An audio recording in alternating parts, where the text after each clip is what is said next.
Elkhart Model Railroad Club. Today our clinic is going to be on custom making and hand-built switches.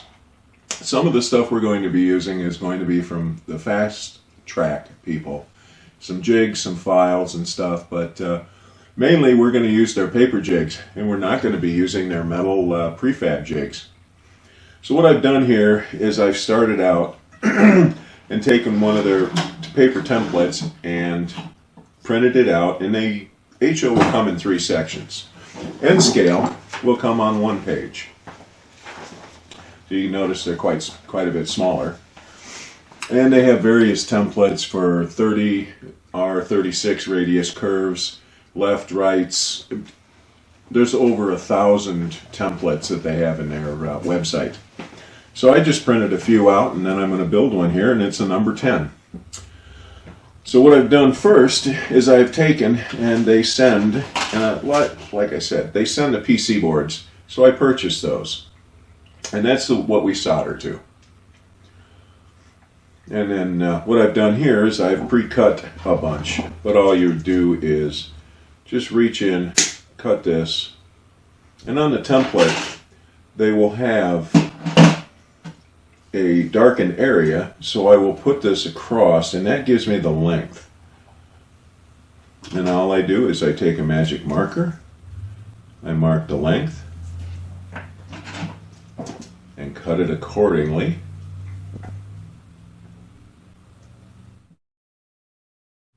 And then I lay it back into place. Now I've gone ahead and done a bunch here, and I'm going to do one more at the end here. So I've already cut the length, and what I'm going to do now is take the pins and put it into place. So I've held all of these in place by various safety pins and various other pins. What I end up doing is I will end up putting it right on the mark right here. And then I just basically take a hammer, tap it in. And I will do the same for the back side, right here.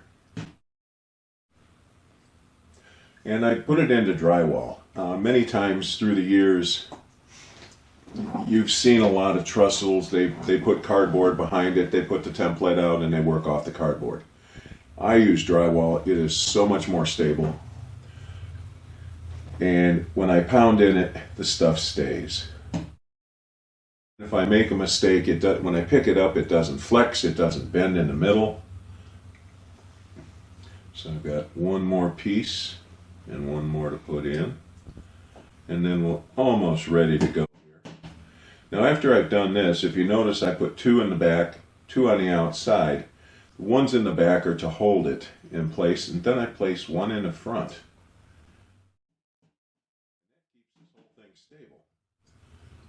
That way I can start laying track.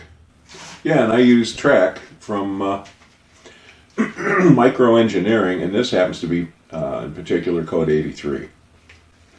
And the reason I get 18-inch sections because most switches are about a foot long, and the other pieces and the other ends I end up using for the frogs and various other rails.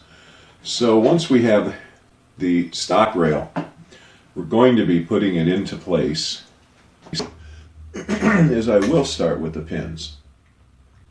But I will put them on the very outside of the flange, the lower flange, not the rail, but on the lower flange. And I will set these in place. And I will do probably 10. As many as I think I need to hold the rail perfectly straight. And I will put some in, and then maybe I'll add some more when it flexes. But once I get these in,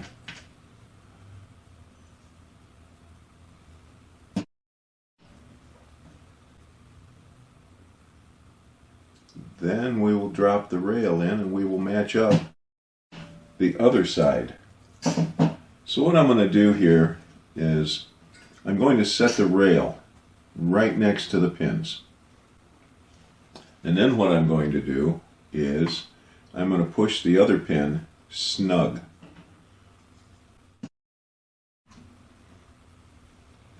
And I do this right next to these other pins that I put in here.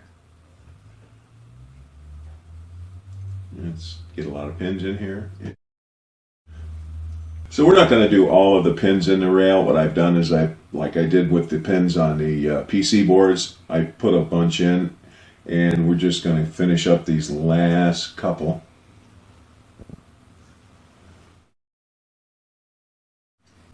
And then we'll be ready.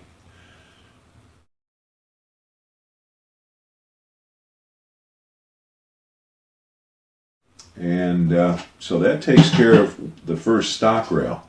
Once we've set our stock rail into place and we've gotten it aligned, now we need to mark the point on the rail where it's going to be notched and it's going to be cut for the closure rail to close up against it.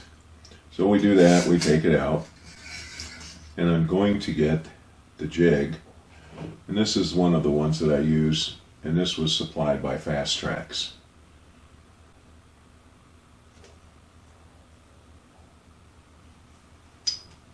And you have to kind of make sure you get the right side, because many times I filed the wrong side. And you look for the little mark right there that you made, and you set it right in that area, and we lock down.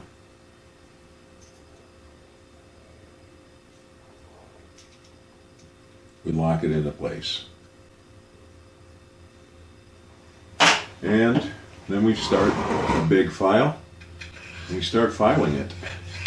And we file it down to the point to where it totally has the notch in it. Now that we have that filed, now we have it filed, we're going to slide it right back in where we made the jig, and we align the rail. Sometimes they will warp. That's why we have these about every couple inches. And that way, like I said, it keeps the rail aligned. Then we place it right back where we had it. Next, after we've got the straight rail in, we're going to go for the curved rail. Now we need to get this into the curve, but this will not hold itself. And what happens is when we solder it to the computer boards and the power boards, it'll bend in the middle. It will not hold the curve. So we end up taking our fingers and we put some pressure on it, and we just keep working it.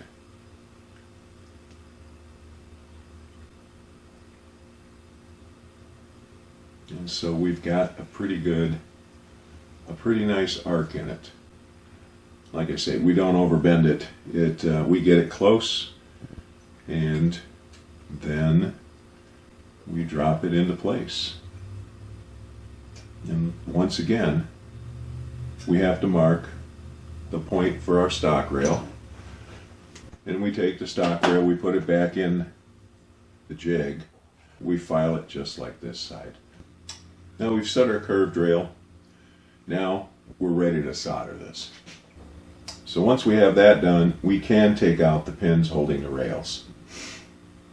We can take these out, remove that. It should be nice and flat, which it is. And so we're ready to put on the rest of the rails. We're ready to put in the closure rails and the guard rails, the frog. We're ready to build all of the rest of it.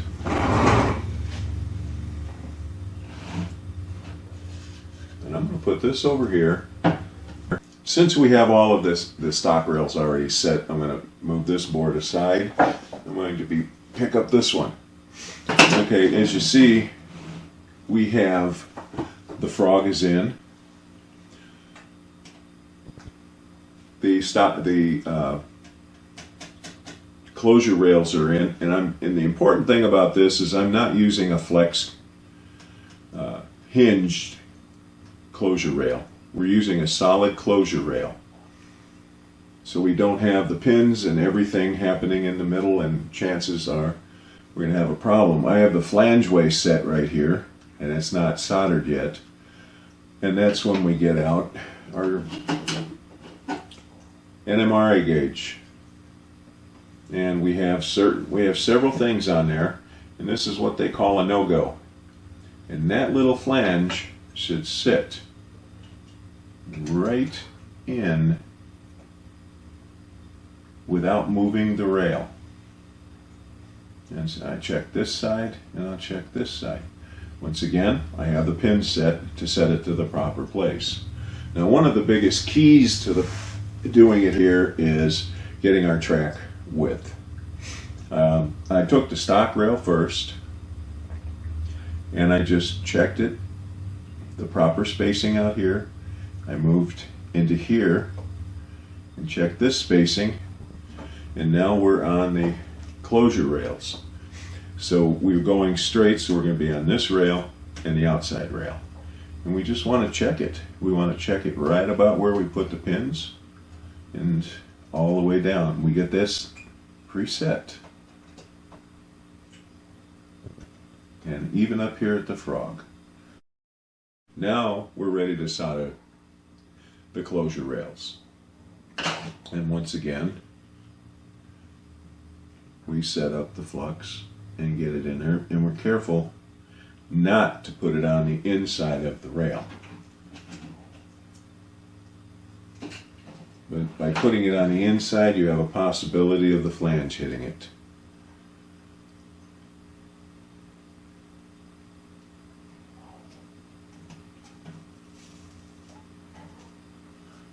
And you're going to have to get up for this one.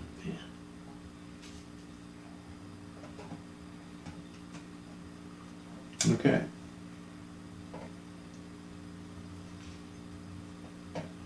There we go.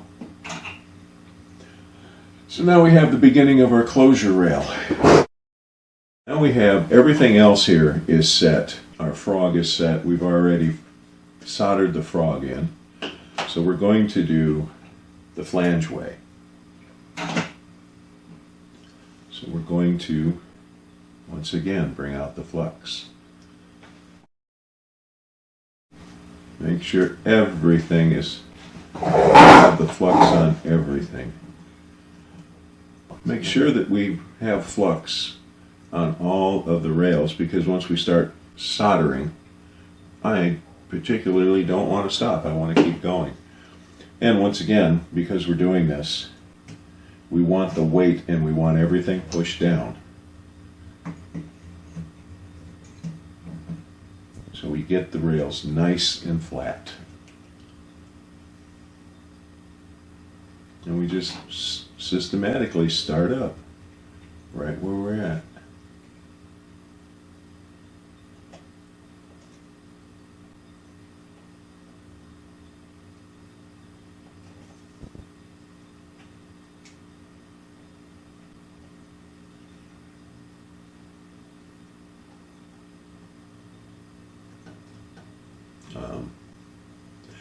No, I forgot one.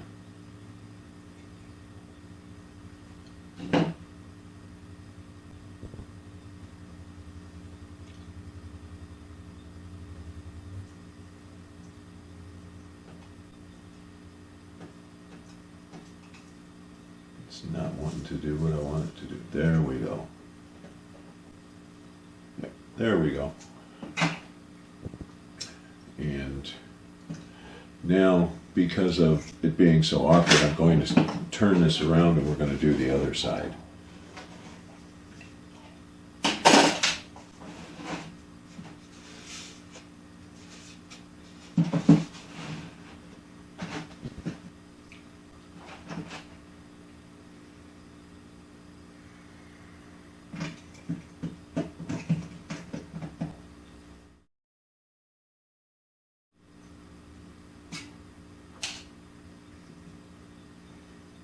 I need to be able to get this right where I want it.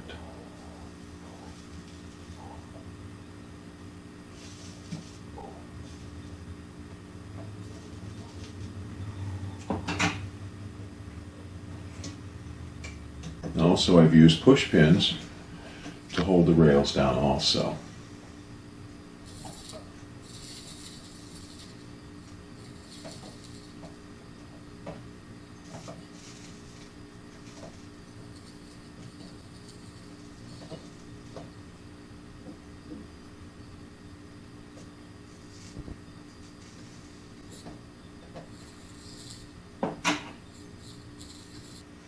Okay, now we have that done. And so now we're going to solder the switch rod.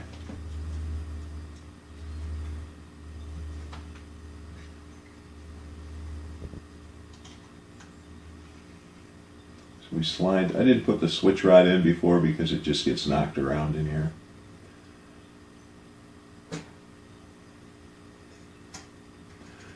And then what I'll do is slide the switch rod over slightly. And we'll flux that. Once again, we'll put some weight on it.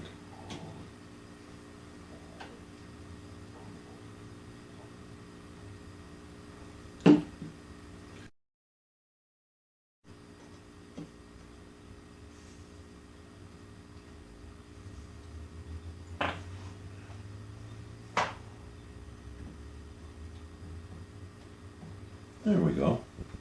Now we have the switch rod to where it will actually go inside the rail and operate properly. Once the switch motor and the holes are drilled, now we have to drill the other side, or solder the other side.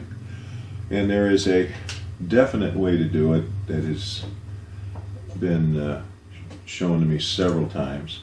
So we take one of the PC boards and we slide it into this side. As you can see, that gets held right there. Now, we will take, I have to get a piece of paper.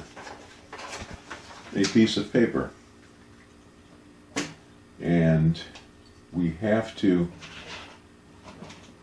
slide the paper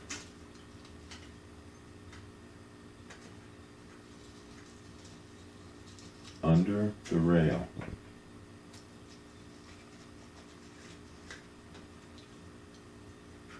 And between the rail. Because we don't at all want all of this soldered together in here. We want this to slip back and forth, and if I leave it next to it, it will solder the closure rail right to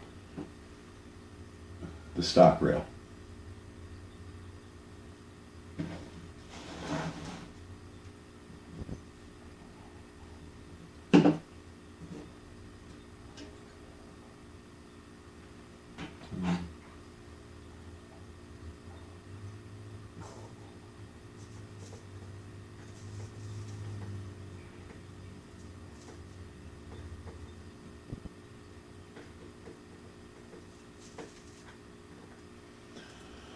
There we go. Now, let it cool for a second. Get our piece of paper out of here. And now the rails. We're all set with our closure rails. And they move nice, just very nicely back and forth. Now, they slide. This one board that is put in here it's an extra one because this whole switch is so long that if it didn't have an extra board in here, this will have a tendency to move back and forth. So will this in here. They have it point here, and here is where they have it soldered. But as I was trying to explain early on, that I put the extra one in here and I put the extra one in here because this switch, being a number 10, has a lot more flex in it. This one here, as you can see, this is a number 6, quite a bit shorter. So the PC boards are nice and close, one here and one here, instead of one here and one here. That's why I added the extra ones. And besides, it's more solid. So now we have that done. We have everything except our guardrails on the outside here, and we're almost complete. So making the guardrails, we have to look in here and we will get an approximate length and take the magic marker, put a dot. We'll do the other one.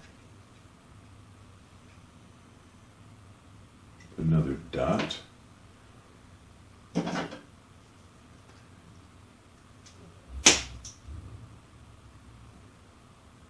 All right, I finished cutting the guardrail, so what we're going to do is we have to put a slight kink in them. So I will take and grab it with the pliers and just put a slight kink in it. You don't bend it around the corner, you just have a slight kink. Now we file the edge, so it will pick up the flange if it's off. So we're going to put this one in.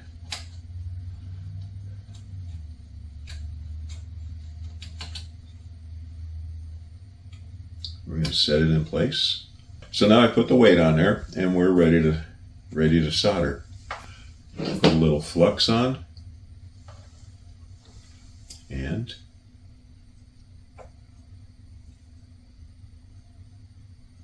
that's all we need on that one. And we'll finish up the other side.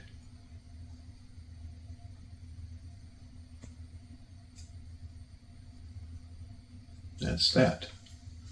So we have one side left to go. So we're ready to put that one in place. And once again, we put the weight on it.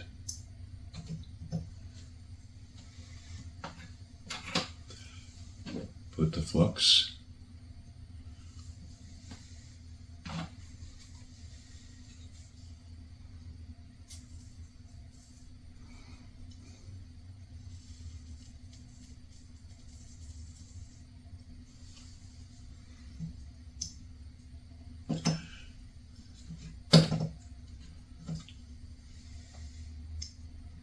Nope, didn't quite hold.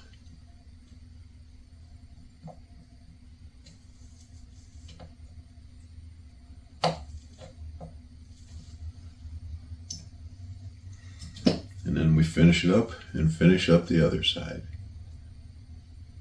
Now we have the guardrail in. It's time to remove it from the jig. Very carefully remove it, and it will stay nice and rigid. Now if we look closely on here, we have notches in the PC board. These are so our power does not transfer. I don't cut those till I put it on the layout and have it already installed. But then I will notch it accordingly, and then I cut the rails, the closure rails at the frog, so we don't get the power all the way up and through it. And once I do that, we're ready to wire it, put a frog juicer in, and the tortoise motor, we're ready to go. But first, let's put a car on it, and let's see how the car rolls.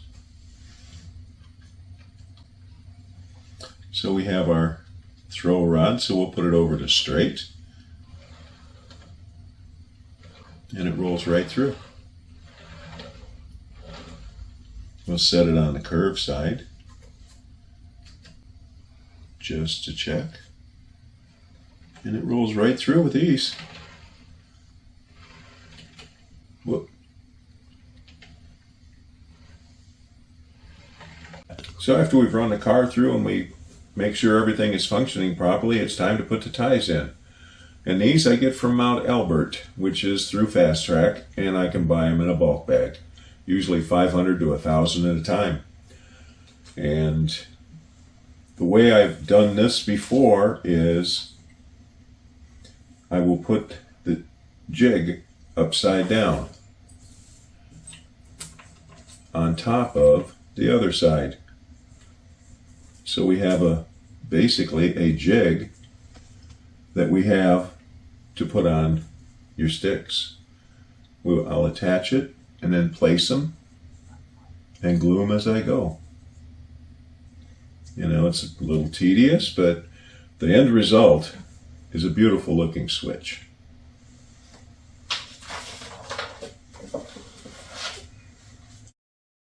This is the end result.